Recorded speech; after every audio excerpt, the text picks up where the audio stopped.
Hello listeners, Mark here with our fourth My Rugby League Story, but it's another first, this time our first from Yorkshire.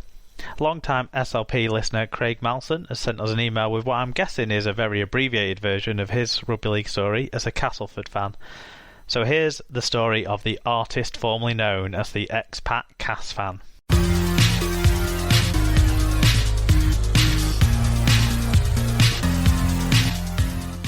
Hi to all fellow SLP listeners, my name's Craig, the ex-pat-Cas-fan and now the re-pat-Cas-fan, as I'm back home in the UK. My rugby league journey started on a cold Friday night down at Weldon Road circa 1978. I finally gave in to my dad's badgering to go to a game with him. It was Cas versus St Helens. Cas were well and truly battered by the likes of Jeff Pimblett and especially Eddie Cunningham, who tore Cas apart.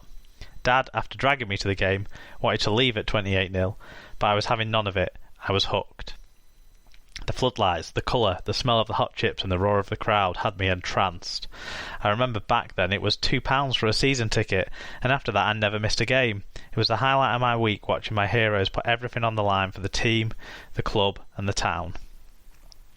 Like all fans of clubs, I've seen good and bad times. My highlight would have to be the 1985-86 Challenge Cup final versus Hull KR.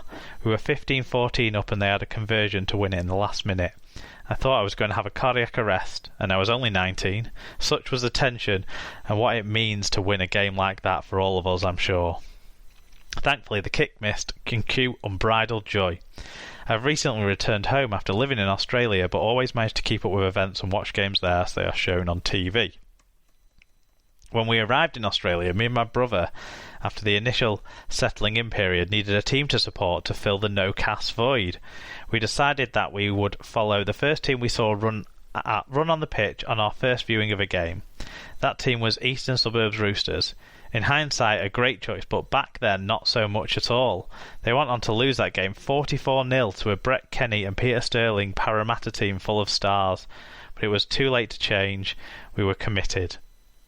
The fact that they wore red, white and blue was a sign for us that our decision was the correct one, and I got to see some great English players representing the Roosters, notably Martin Afire, Joe Lydon and Adrian Morley, to name a few. Now I'm back, along with everyone I'm sure itching to get to a game. I hope all of us come out of this situation we are now in happy, healthy and with our teams intact, so we can all get back to the game and cheer our lungs out for the teams and support this great game of ours, Rugby League.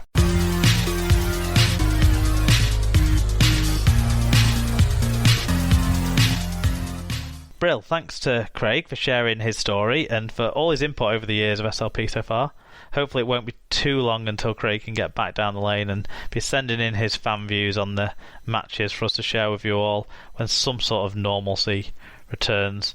And for all of us that can't come soon enough, and I'm releasing this episode a year to the day since I last saw Craig's Castleford Tigers in person, actually, back on that opening weekend doubleheader for the 2020 season. If you want to share your rugby league story with us, then get in touch at email superleaguepod@gmail.com. If, like Craig, you want to write it down for us to read out, that's great. Or, like David in the third instalment of My Rugby League Story, you want to record it yourself, we love that too. Also, if you want to do it as a conversation with us, that works. We'll just need to set up a time and organise a Skype call. But until you hear from us again, please stay safe, look after yourselves and your loved ones, so we'll all have a chance to catch up again soon. Goodbye.